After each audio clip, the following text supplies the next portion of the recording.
देश भर में हर साल मानसून का बेसब्री से इंतज़ार किया जाता है, क्योंकि कृषि, पेयजल, ऊर्जा और गर्मी से राहत के दृष्टिकोण से इसे जीवन का आधार माना जाता है।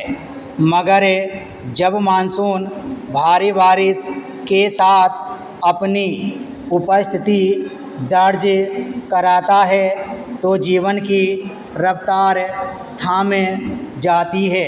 मैदानों में, सड़कों पर जल भराव से यातायात ठप हो जाता है और बाढ़ की वजह से कई लोगों को अपने घर छोड़ने पड़ते हैं। वहीं पहाड़ों पर भूस्खलन और बादल फटने की घटनाएं कई जिंदगियों को लील देती हैं। शासन प्रशासन की ओर से इसे प्राकृतिक आपदा का नाम दिया जाता है, लेकिन असल में इसके लिए काफ़ी हद तक मानव निर्मित परिस्थितियां भी जिम्मेदार होती हैं। इस बार भी मानसून को आए अभी ज़्यादा दिन नहीं हुए हैं और जम्मू कश्मीर से लेकर केरल तक बाढ़, भूस्खलन तथा जलभराव का सिलसिला शुरू हो गया है। केरल के वायनाड में बीते मंगलवार को हुए भूस्खलन में 3 लोगों की मौत हो गई, जबकि 5 अभी तक लापता हैं। मुंबई पहले से ही भारी बरसात से बेहाल है और बुधवार को बारिश से दिल्ली का भी यही हाल हो गया।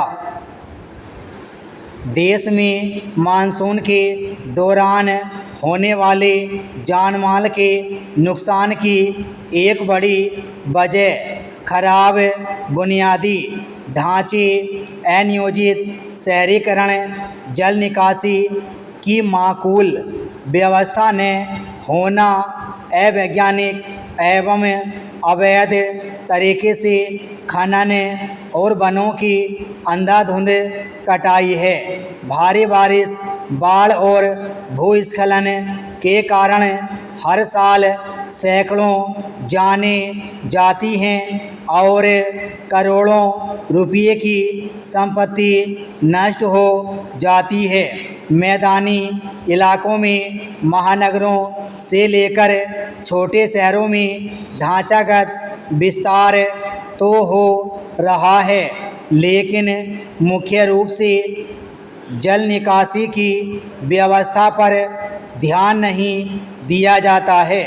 हर साल बरसात से पहले नालियों की साफ सफाई के लिए विशेष अभियान शुरू किए जाते हैं, लेकिन इनका क्रियान्वयन ज़्यादातर सरकारी कागज़ों तक ही सीमित रहता है।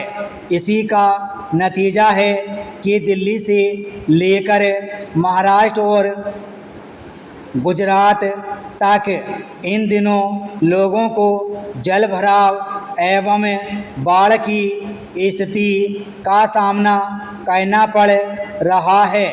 अक्सर यह देखा जाता है कि इस तरह की आपदा के बाद प्रशासन की ओर से जोर शोर से राहत कार्य शुरू किए जाते हैं, लेकिन यही सतर्कता और गंभीरता अगर बरसात से पहले दिखाई जाए तो नुकसान को निश्चित तौर पर कम किया जा सकता है।